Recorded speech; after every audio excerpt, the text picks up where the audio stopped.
Hey, hello. Balik lagi di channel Spoiler Moon dan kita akan lanjutkan lagi kisah hidup Tuan Muda Yun. Di part sebelumnya, kompetisi bela diri sudah dimulai dan akhirnya Yun Xiao menunjukkan dirinya. Kali ini, dia sedang melawan Xiang Zi, perwakilan dari kamar dagang Thunderwind. Karakter yang sebenarnya terlihat biasa saja, namun rupanya menyimpan kejutan yang sangat besar. Apa itu? Mari kita cari tahu di kisah hidup Tuan Muda Yun part 29.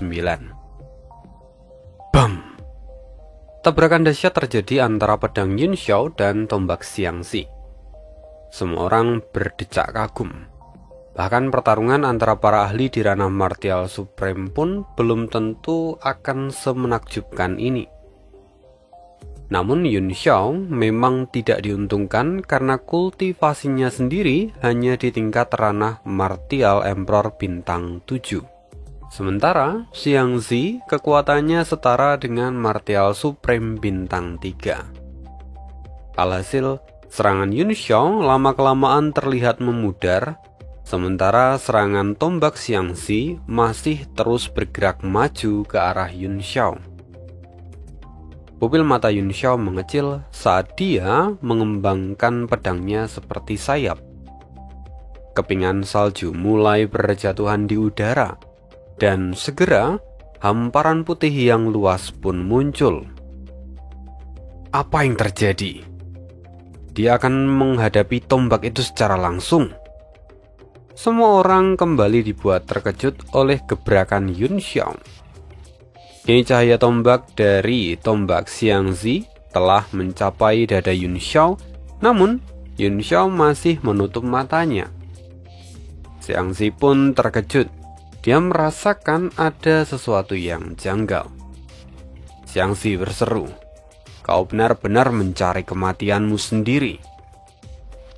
Cahaya tombak itu langsung menembus dada Yun Xiao tanpa perlawanan. Keluar dari punggung Yun Xiao seperti tusuk sate. Namun, meskipun berhasil menembus dada Yun Xiao, ekspresi Xiang Zi seketika berubah drastis. Dia tiba-tiba berseru, "Ini buruk." Kini tubuh Yun Xiao rupanya sudah berubah menjadi petir biru dan bergerak dengan sangat cepat menuju pangkal tombak Xiang Zi. 3.000 rintangan karma. Serangan Luohuo. Dalam kepanikannya, Xiang Zi mundur beberapa kali untuk mencoba mengulur waktu.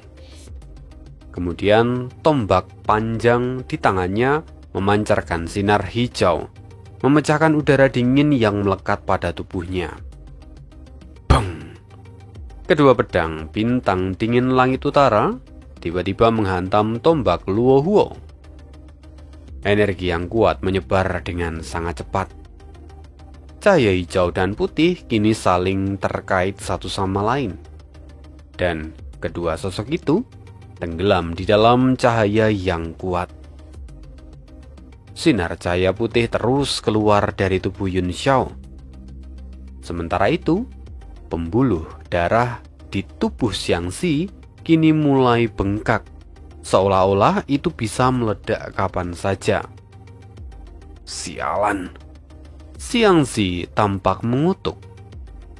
Kekuatan pedang Yun Xiao menekan ke bawah dengan kekuatan yang mengerikan. Tapi Xiang Zi masih belum selesai. Dia kembali berseru, "Sombong sekali! Aku tidak akan membiarkanmu melakukan apa yang kau mau."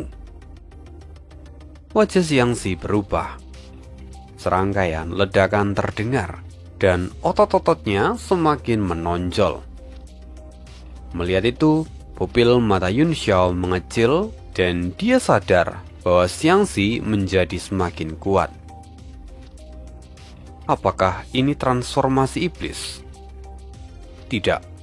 Ini tidak terlihat seperti transformasi iblis. Yun Xiao menatap wajah Xiang Zi dengan penuh keterkejutan dan rona keanehan yang tak terlukiskan di dalam hatinya. Dia bahkan merasa ketakutan dari lubuk hatinya yang langsung menyebar ke seluruh tubuh. Tidak bagus.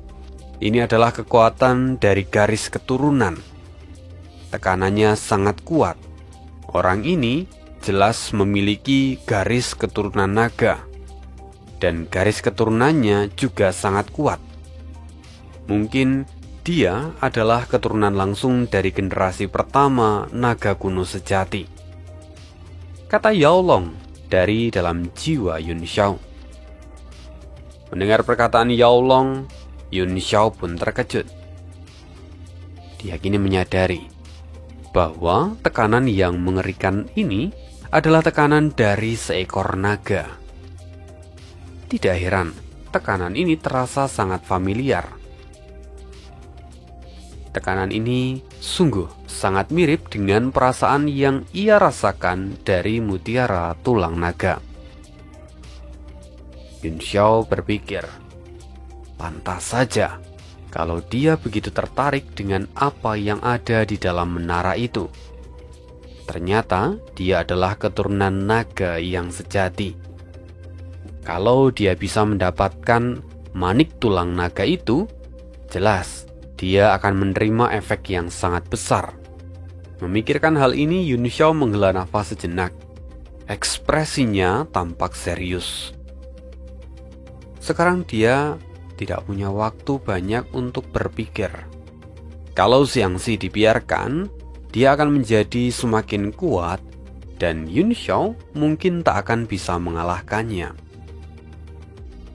Sebuah kekuatan besar kembali meledak, lalu menjatuhkannya dengan keras, membuat kedua pedang Yun Xiao melayang dari tangannya. Lalu, saat Yun Xiao hendak berbalik menyerang, tiba-tiba tekanan yang dahsyat menekan tubuhnya. Ini membuat tubuhnya tidak dapat mempertahankan perubahan wujud menjadi petir. Yun Xiao terpaksa menyalurkan kekuatan tubuh fisiknya untuk melawan. Lalu, baju zirah iblis langit kini juga hampir tidak memiliki energi yang tersisa. Entah berapa lama lagi dia bisa bertahan. Akhirnya Yun Xiao batuk dan memuntahkan seteguk darah. Wajahnya menatap ke depan dengan sorot mata ngeri. Tubuh fisiknya telah menggunakan teknik tubuh tiran tertinggi, tetapi dia masih tidak dapat menahan serangan yang dikeluarkan oleh Xiangxi. Menghadapi kenyataan ini, hati Yun Xiao mulai terguncang. Tuan Muda Yun. Semua orang di dalam kamar dagang Tian Yuan terlihat tak percaya. Ekspresi mereka berubah saat melihat apa yang sedang terjadi di arena.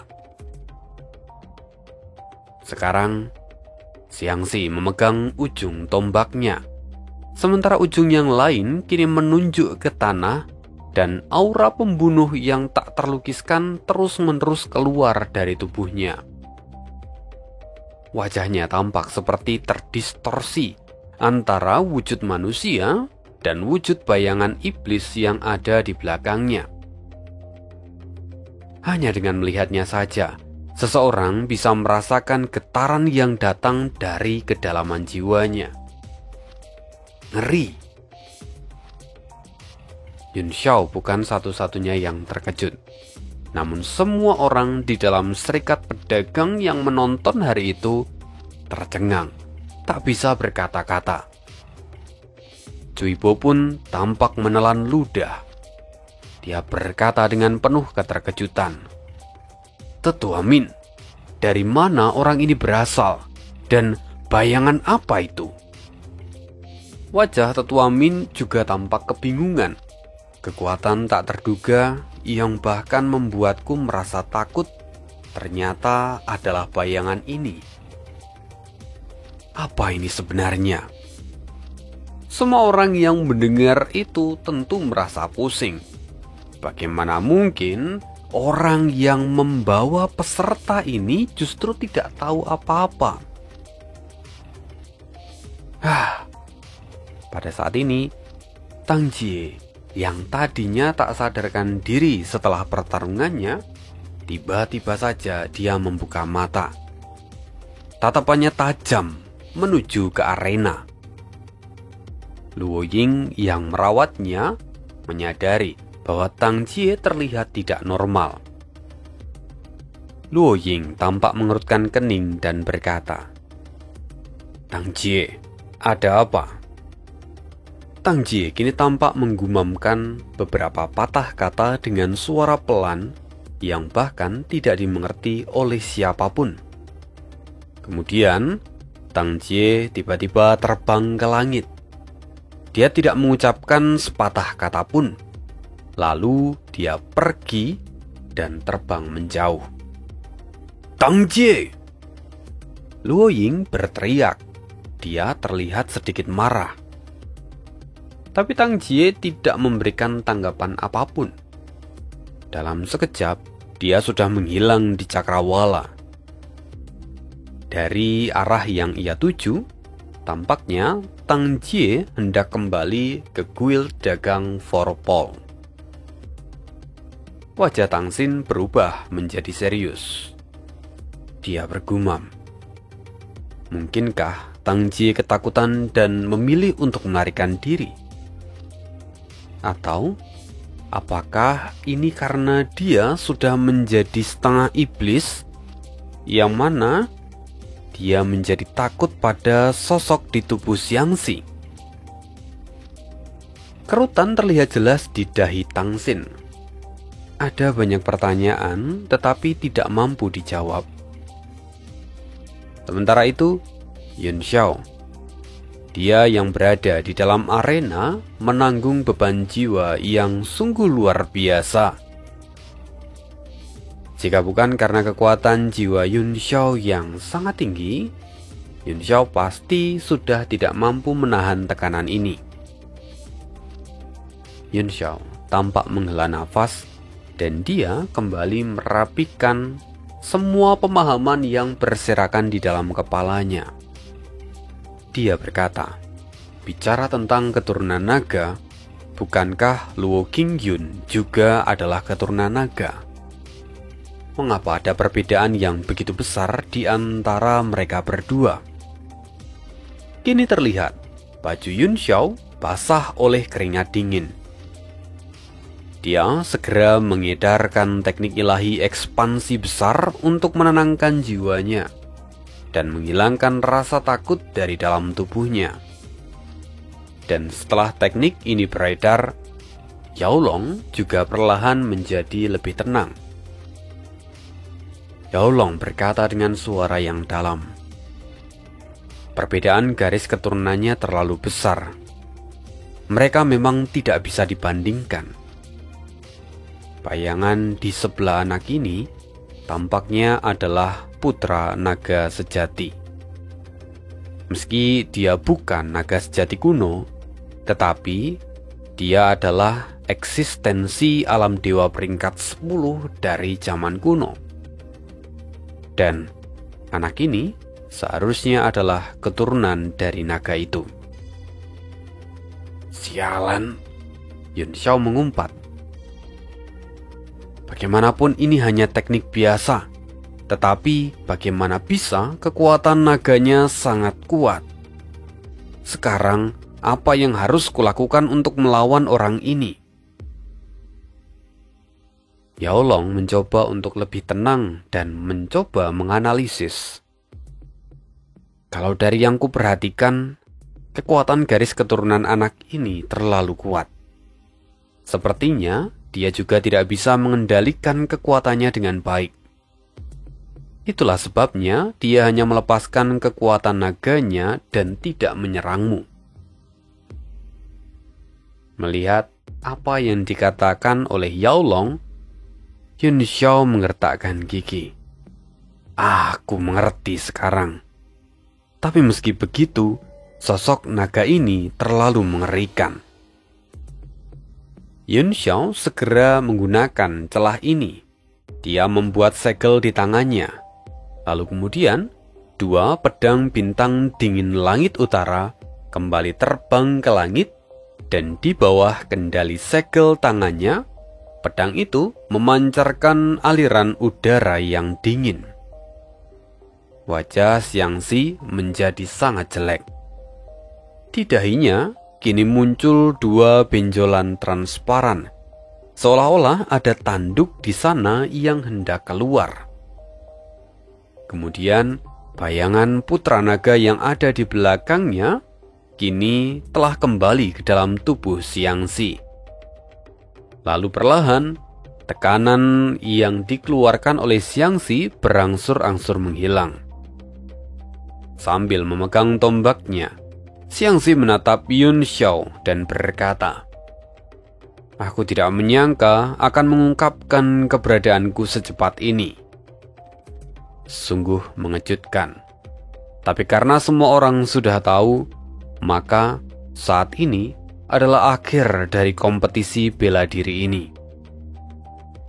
Xiangxi mencengkram ujung tombaknya dengan kuat, dan angin bertiup kencang mengguncang seluruh arena. Guncangan itu dahsyat, sampai-sampai formasi pertahanan kembali terpicu. Sementara itu, Yun Xiao merasakan kekuatan besar yang mulai menghantam wajahnya.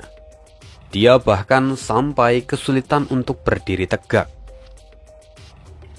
Semua orang yang berada di luar arena kini tampak pucat. Pemandangan yang ada di arena benar-benar sangat mengejutkan. Banyak pertanyaan yang muncul di benak mereka semua. Salah satunya, sebenarnya seberapa kuat kekuatan yang ada di dalam tubuh Xiangxi saat ini? Tak ada yang mampu menjawab. Bahkan Li Feiyu dan Chen Feng pun terkejut. Di dalam hati, perasaan mereka mulai bergejolak. Mereka sampai bertanya pada diri mereka sendiri, apakah mereka sanggup kalau harus berada di posisi Yun Xiao saat ini? Tidak ada jawaban. Xiangxi kini tampak mengeram. 3.000 penghalang tak ternoda. Luohu 1 tombak emas ungu. Kemudian tombak panjang yang ia pegang menciptakan percikan api di tanah. Bayangan naga hitam kembali muncul dari ujung tombaknya. Lalu tombak serta tubuh Xiangxi bahkan terlihat menyatu. Cahaya tajam menembus dan menutupi seluruh langit dan bumi. Semua yang ada di arena berada di dalam jangkauan serangan Xiangxi. Wajah Yun Xiao terlihat sangat serius. Meski kondisi Xiangxi saat ini tidak berada di puncak ranah martial supreme, tetapi kekuatannya tidak jauh dari itu. Yun Xiao segera membentuk segel di tangannya, dan kedua pedangnya kembali berkedip. Salah satu pedangnya memiliki momentum seperti pelangi, dan cahaya bintang di atasnya terlihat padam. Sementara yang lain memiliki aliran qi di langit, dan matahari muncul di dalamnya. Di bawah kendalinya yang luar biasa, kekuatan kedua pedang ini mulai menyatu, dan ruang mulai terlihat bergetar seolah-olah akan runtuh. Kini, kedua kekuatan maha dahsyat menggetarkan seluruh arena itu. Xiangxi pun terkejut. Ki pedang milik Yun Xiao rupanya sampai membuat dia merasakan sensasi bahaya yang luar biasa. Kini, keraguan mulai menyelinap dalam benak Xiangxi. Namun, serangan sudah dilepaskan. Tidak ada jalan mundur. Xiangxi akhirnya memaksakan dirinya dan meningkatkan tenaganya lagi hanya untuk menenangkan hatinya yang gelisah. Sementara Yun Xiao kini tampak mengerutkan kening. Bagaimanapun mengendalikan dua buah senjata tingkat 9 sekaligus itu benar-benar menguras habis kekuatan jiwanya. Tapi kalau Yun Xiao tidak menggunakan gerakan ini, maka sangat mustahil untuk bisa menahan gempuran dari tombak Luo Huo. Yun Xiao bergumam, "Seni pedang fajar menyingsing, seni pedang penghancur bintang."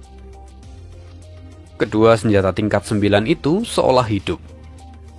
Mereka melayang sana kemari, dan ki pedang mulai membumbung tinggi dan menghadang tombak Luo Huo. Bum! Cahaya menyilaukan meledak bagai aurora di langit. Gelombang kejut menyebar dengan liar. Lapisan pertahanan arena kini terlihat mulai memudar. Seluruh alun-alun terlihat terang benderang. Tetua Zhu sampai menelan ludah. Keringat dingin mengalir di pelipisnya. Seorang martial emperor bintang 7 mampu mengendalikan dua senjata tingkat 9 di tingkatan seperti ini. Apakah mataku sudah mulai rabun? Chen Feng juga mengerutkan keningnya. Siapa sebenarnya Yun Xiao ini? Bagaimana bisa dia memiliki kekuatan sebesar ini? Semakin Tetua Zhu menyipitkan matanya dan melihat gerakan Yun Xiao, semakin dia menyadari sesuatu. Aku tak bisa menilai formasi pedangnya, tetapi dari gerakan ini, jelas aku tahu bahwa ini adalah ilmu pedang dari sang penakluk Gu Feiyang. Tapi tidak mungkin. Bagaimana bisa seorang martial emperor bintang 7 menggunakan dua senjata tingkat 9 serta teknik milik Gu Feiyang? Mungkinkah semua ini hanya sebuah mimpi? Di saat yang sama, Cui Bo juga mengernyitkan dahi. Dia berkata, teknik ini memang teknik milik Gu Feiyang. Tetapi bagaimana bisa? Ren Guangjun yang mendengarnya lalu berkata, jangan-jangan Gu Feiyang masih hidup dan menerima seorang murid baru. Dia mulai berspekulasi. Tapi mendengar perkataan dari Ren Guangjun, Cui Bo menggelengkan kepala. Dari informasi yang kita miliki, Gu Feiyang seharusnya sudah tewas. Anak ini tidak mungkin menjadi muridnya. Jadi satu-satunya kemungkinan, Li Yun Xiao mendapatkan ilmu ini secara kebetulan. Tapi di sisi lain, yang lebih mengherankan adalah Xiangxi. Kita bahkan tak punya data apapun tentang dia. Padahal dari penampilannya, dia jelas-jelas menguasai seni bela diri dan juga teknik alkemis tingkat tinggi. Sebenarnya, dari mana Xiangxi ini berasal? Ren Guangjun juga tampak menghela nafas. Benar juga. Setidaknya kita tahu latar belakang dari Li Yun Xiao. Tetapi bagaimana dengan Xiangxi? Dia sangat misterius. Tetua Xuan, apakah kamu masih yakin kalau Yun Xiao akan menang? Kini semua mata tertuju pada Xuan Yuntang. Dia berkata, sejujurnya, walau aku percaya pada Li Yun Xiao, tapi sekarang aku pun mulai ragu. Karena sepertinya aku sudah mengetahui asal-usul dari Xiangxi. Wajah Xuan Yuntang kini akhirnya terlihat serius. Apa? Semua orang di menara 10.000 harta karun tersentak mendengar pernyataan ini. Siapa dia?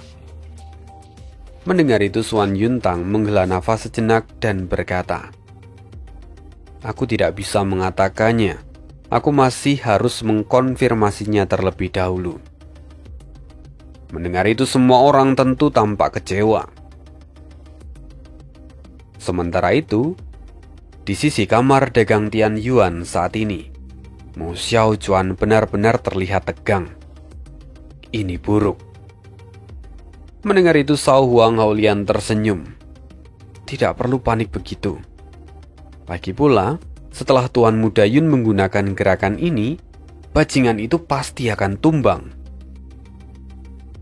Mendengar apa yang dikatakan Cao Huang Haolian, Yun Sang perlahan berkata, tampaknya masalahnya tidak sesimpel itu. Saya pun sepemikiran dengan Tuan Mo Xiaochuan. Kalau Tuan Muda Yun menggunakan gerakan ini, saya juga khawatir identitas Tuan Muda Yun akan terbongkar. Mendengar pernyataan Yun Sang, Mo Xiaochuan tampak gusar. Apa yang disampaikan Nona Yun Sang itu benar, dan itu adalah salah satu yang membuatku khawatir. Tetapi, lebih dari itu, sesungguhnya ada fakta bahwa Tuan Muda Yun sampai harus menggunakan gerakan yang ia banggakan. Artinya, Tuan Muda Yun sekarang berada di situasi yang sangat genting. Mendengar itu, Ding Ling Er gemetar. Lantas apa yang harus kita lakukan sekarang? Kalau perlu, aku bisa menyerah atas nama Tuan Muda Yun. Tidak, jangan lakukan itu. Mo Xiaochuan memotong. Sebagai sang penakluk, dia takkan pernah mengaku kalah. Ingatlah akan statusnya. Mendengar itu, Ding Ling Er menggigit bibir bawahnya. Benar, dia adalah sang penakluk, dan kita harus percaya padanya. Lagi pula, Tuan Muda Yun juga masih memiliki monumen dewa. Kemudian, cahaya di arena saat ini mulai mereda. Terlihat dua sosok yang kini berdiri terpisah sejauh 10 meter. Xiangxi dengan tombaknya, sementara Yun Xiao dengan kedua pedangnya.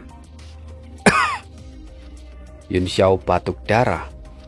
Wajahnya pucat pasi, tubuhnya penuh dengan retakan seperti keramik yang akan pecah. Ia terhuyung beberapa langkah sebelum akhirnya berdiri dengan stabil.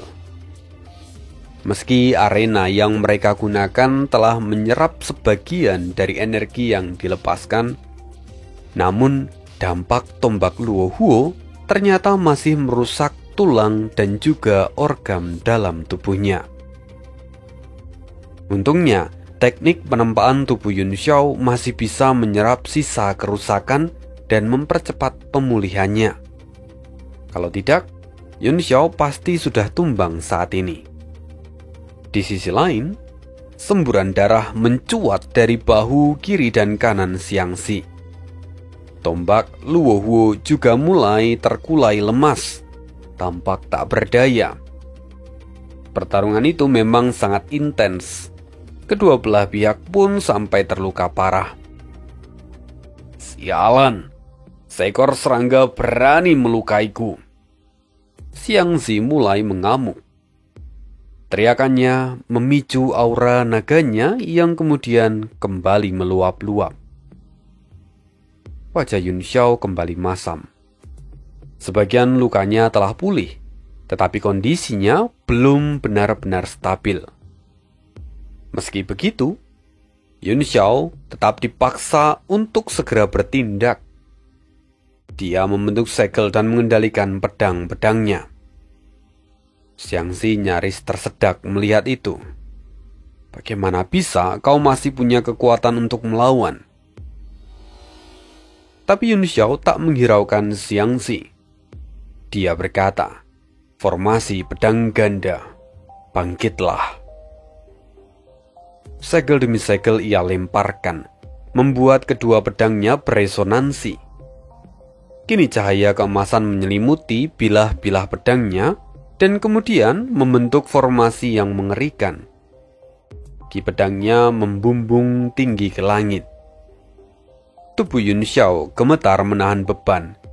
Dia bergumam. Diagram pedang terbang. Formasi pedang melayang di udara kini terbentuk, dan sebagai intinya adalah kedua pedang milik Yun Xiao. Begitu diagram itu menghujam ke bawah, ruang di sekitar bergetar hebat hingga nyaris pecah. Lapisan pertahanan ketiga dari arena kini kembali aktif. Pertahanan tertinggi untuk level di bawah ranah martial Sovereign. Bodoh, aku sudah tak peduli lagi dengan perjanjian. Hari ini kau harus mati. Xiangxi kini tampak mengeram. Cahaya hitam tiba-tiba menyala di tangannya. Terlihat ada sebuah benda yang baru saja keluar. Meski wujudnya tak jelas, tapi auranya sangat murni. Itu adalah aura dari naga sejati.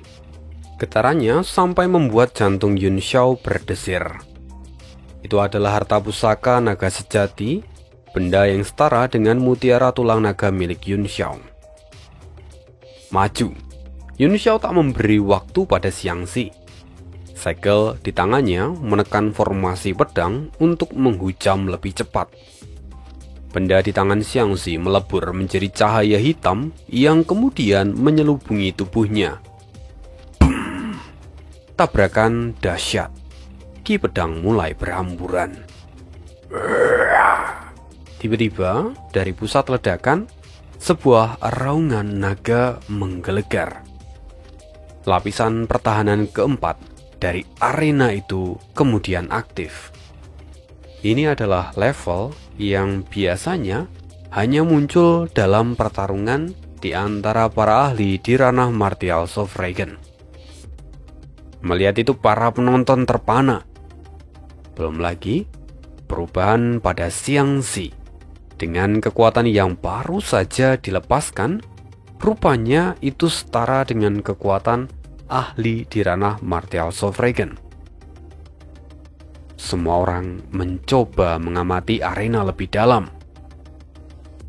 Namun saat ini terlihat, ekspresi Xiangxi dan Yun Xiao berubah. Keduanya mendengar sebuah suara samar. Kau melanggar perjanjian. Jika kau sampai merusak benda itu, apa kau pikir kau bisa menanggungnya? Untung saja, persiapan sudah selesai. Suara itu terdengar sangat familiar. Yun Xiao sampai terlihat pucat. Dan saat ini, di udara terlihat beberapa sosok yang melayang. Jubah mereka panjang, berkibar tertiup angin saat mereka melihat ke bawah. Melihat sosok-sosok itu, jantung Yun Xiao berdegup kencang. Dia bisa mengkonfirmasi bahwa suara yang ia dengar itu memang berasal dari Sang. Di sana tentu tidak hanya ada Sang, tetapi juga para iblis yang lain. Selain itu ada juga Tang Jie serta para pengikutnya. Total ada 11 sosok dengan aura yang sangat mengintimidasi. Xiangxi mendongak ke atas. Dia berkata, "Bisakah kamu memberiku benda itu sekarang?" Sang tersenyum lalu menjawab, "Aku selalu menepati janjiku, asal kau juga memenuhi bagianmu. Karena itu aku akan memberikannya setelah semua ini selesai." Tapi kalau aku tak bisa menekan mereka dengan baik, apa kau yakin kalau rencanamu akan berjalan dengan lancar? Setidaknya berikan benda itu, dan aku akan memberi jaminan bahwa semuanya akan berjalan sesuai dengan rencana. Mendengar itu, Sang tertawa. Pandangannya tertuju pada tombak di tangan Xiangxi. Sang berkata, "Jika keturunan naga mengumpulkan 9 harta karun tubuh naga, maka darah leluhur mereka akan bangkit kembali. Tombak Luo Huomu adalah tombak yang terbuat dari tulang punggung naga. ditambah dengan sisik naga dan juga tanduk naga yang sudah kau miliki, kamu sudah memiliki 3 pusaka naga sejati. Ditambah dengan darah naga yang ada di dalam tubuhmu, kau bahkan tidak perlu menggunakan bagian tubuh naga yang ada padaku. Seharusnya, kekuatanmu sekarang cukup untuk menekan mereka dalam beberapa waktu. Xiangxi mengerutkan kening. Dia tahu bahwa akan sulit berhadapan dengan Sang. Ditambah lagi, Sang rupanya mengetahui rahasia terbesarnya. Padahal dalam pertarungan sebelumnya, dia sudah sangat berhati-hati dan tidak memperlihatkannya. Tetapi rupanya Sang mengetahui semua itu. Akhirnya, Xiangxi, dia berpikir bahwa dia tidak boleh meremehkan Sang, dan dia tidak punya pilihan. Xiangxi berkata, "Oke, aku akan membantumu selama 1 dupa. Tak lebih dari itu. Setelah 1 dupa habis, kau harus memberikan mata naga itu padaku." "Ya, tentu saja," jawab Sang singkat. Para anggota dari serikat pedagang tampak kebingungan menyaksikan kedatangan orang-orang ini yang begitu mendadak. Terlebih dari percakapan mereka, jelas sekali kalau mereka sudah merencanakan sesuatu. Cuibo langsung berseru, "Xiangxi, apa yang kau lakukan? Apa kau ingin menyerah dalam duel ini?" Luo Ying dan Tang Xin saling bertukar pandang. Mereka tampak bingung. Tak ada yang menyangka kalau rupa-rupanya Tang Jie bersekongkol dengan para ras iblis dan mereka menunjukkan dirinya di sini. Min Cheng Xiang, orang yang membawa Xiangxi pun berkata, "Xiangxi, apa ini?" "Diamlah," Xiangxi memotong dengan nada dingin. "Ini adalah akhir dari kompetisi bela diri ini."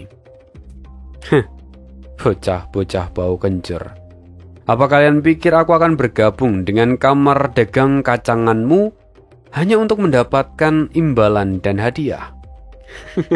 Aku bergabung dengan kalian hanya karena aku membutuhkan slot agar aku bisa mengikuti kompetisi bela diri dan juga kompetisi teknik yang kalian punya." Di saat yang sama, saat Xiangxi mengatakan semua itu, Sang memberi isyarat. Lalu kemudian keempat iblis, Yu, Li, Yi, dan Fu meluncur ke 4 penjuru kota Songyue. Tidak perlu waktu lama, ledakan mengguncang seluruh kota. Min Cheng Xian dan yang lain yang sebelumnya geram, seketika perhatiannya teralihkan. Cuibo geram. "Beraninya kalian membuat keributan di kota kami." Telapak tangannya menggelegar, membentuk bayangan raksasa di langit dan siap menghancurkan Sang serta kawan-kawannya. Tetua Huo. Sayangnya, Tang Jie memberi perintah. Lalu Tetua Huo pun melompat, menahan serangan Cuibo. Dan saat kedua kekuatan itu beradu, langit seketika menjadi gelap. Melihat efeknya yang begitu mengerikan, Cuibo terpaksa menghentikan serangannya. Kalau mereka benar-benar bertarung di level mereka, maka mereka bisa saja menghancurkan kota Songyue dalam sekejap. Cuibo kembali berseru, "Tang Jie, apa kau sadar akan konsekuensi dari tindakan yang telah kau lakukan hari ini? Mengganggu duel serikat pedagang. Kau akan menerima hukuman." Tang Jie mengabaikannya dan berkata, "Xiangxi, mulailah bergerak." Mendengar itu, Xiangxi mendengus. Lalu 2 tanduk di dahinya mulai memanjang. Auranya menjadi semakin kuat. Lalu ilusi putra naga kembali muncul dari dalam tubuhnya dan memancarkan tekanan yang dahsyat, sampai-sampai membuat semua orang yang ada di sana gemetar. Para anggota Serikat Pedagang terperangah. Kekuatan naga ini jauh lebih mengerikan daripada yang mereka rasakan sebelumnya. Hal ini terjadi karena saat ini pelindung arena telah dinonaktifkan. Semua terjadi karena formasi yang dibuat oleh Sang, dan akhirnya tekanan yang dilepaskan oleh Xiangzi menghantam semua orang yang ada di sana. Tekanan itu sangat padat, bahkan banyak orang yang tak mampu bertahan. Sementara Yun Xiao sendiri, dia masih tampak mengamati sambil memulihkan tenaganya. Sebenarnya apa yang direncanakan Sang kali ini? Yao Long muncul di samping Yun Xiao dan berkata, "Entahlah, tapi kau tak perlu khawatir. Dengan adanya banyak ahli di sini, mustahil para iblis itu akan berbuat semau mereka." Yun Xiao menghela nafas. Kuharap memang begitu. Tapi sekalipun mereka tidak bertindak serampangan, mereka pasti punya alasan sampai berani bertindak secara terang-terangan seperti ini. Dan kemudian ledakan kembali bergemuruh dari 4 penjuru kota Songyue. Debu beterbangan, seolah sesuatu akhirnya muncul dari dalam tanah. Xiangzi mengayunkan tombak Luohuo. Setiap segel yang ia lepaskan membuat aura naganya menjadi semakin kuat. Bahkan Cui Bo, dia mulai merasakan jiwanya ketakutan. Kekuatan naga ini sangat tidak wajar. Sang Chong berbisik. Cui Bo berteriak, "Tak ada pilihan. Serang bersama-sama, hancurkan mereka." Cui Bo memimpin serangan, diikuti oleh puluhan ahli di ranah martial Sofregen yang lain. Melihat itu, Sang sama sekali tak terlihat panik. Dari tangannya muncul cakram bundar yang langsung membesar, menyedot semua energi yang berasal dari keempat penjuru kota Songyue. Lalu, pola-pola rumit di permukaannya mulai menyala dan membentuk formasi bertumpuk yang terus berevolusi. Dengan gerakan yang cepat, Sang membentuk segel rumit dan menghantamkannya ke cakram. Suara kuno nan hikmat bergema. Suaranya seperti nyanyian ritual dari para ras iblis. Kini cahaya menyilaukan, menyembul keluar dari cakram. Kekuatannya cukup untuk memusnahkan seluruh kota. "Formasi apa ini?" teriak Cui Bo yang terkejut. "Semuanya bertahan!" Para ahli segera beralih dari mode menyerang menjadi bertahan. Mereka membentuk pelindung bersama-sama. Berbagai teknik bersinar, membentuk perisai berlapis. Boom! 2 kekuatan saling menghantam, bagai dunia yang bertabrakan. Para anggota Serikat Pedagang terpana menyaksikan pertarungan di level dewa ini. Sementara Yun Xiao, dia tampak mengerutkan kening. Matanya tak lepas dari cakram misterius yang dipakai Sang kali ini. Itu pasti roda Juzi yang sebelumnya ku dengar. Setelah beberapa waktu, tekanan spiritual perlahan mereda. Langit yang sebelumnya gelap kini mulai kembali terlihat cerah. Cui Bo dan yang lainnya terkejut. Mereka kini bisa melihat sebuah formasi besar yang telah berdiri dan menyelubungi kota Songyue. Tatapan Cui Bo menjadi serius. "Sialan, semua ini pasti sudah direncanakan sejak lama."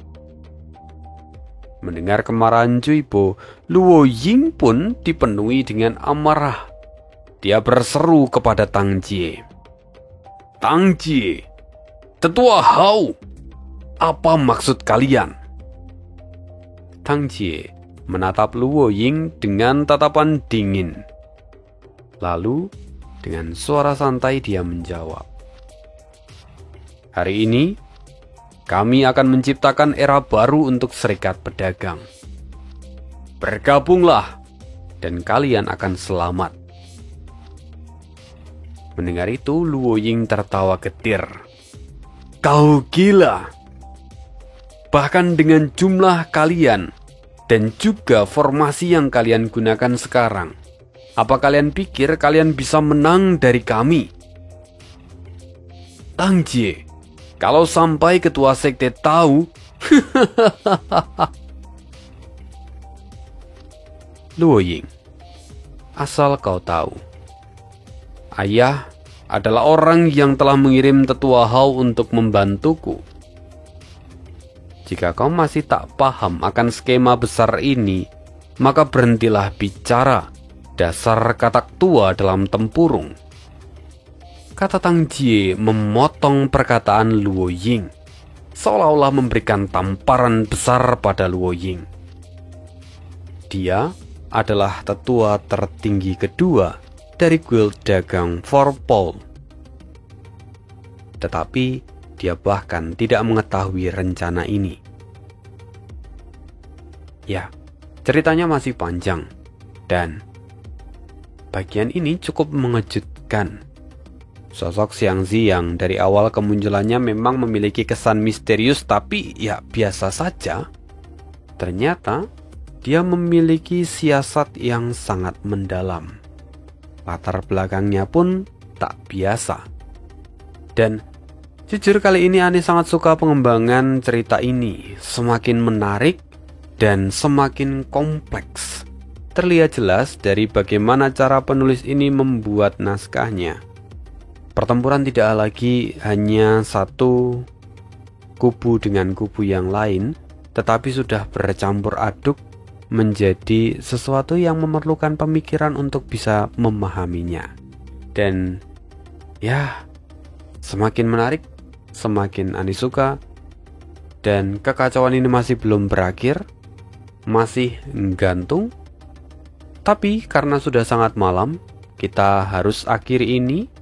Harus segera di-tag supaya nanti kalian bisa mendengarkan sambil menunggu tidur. Jadi sampai di sini dulu, see you again di next video dan bye.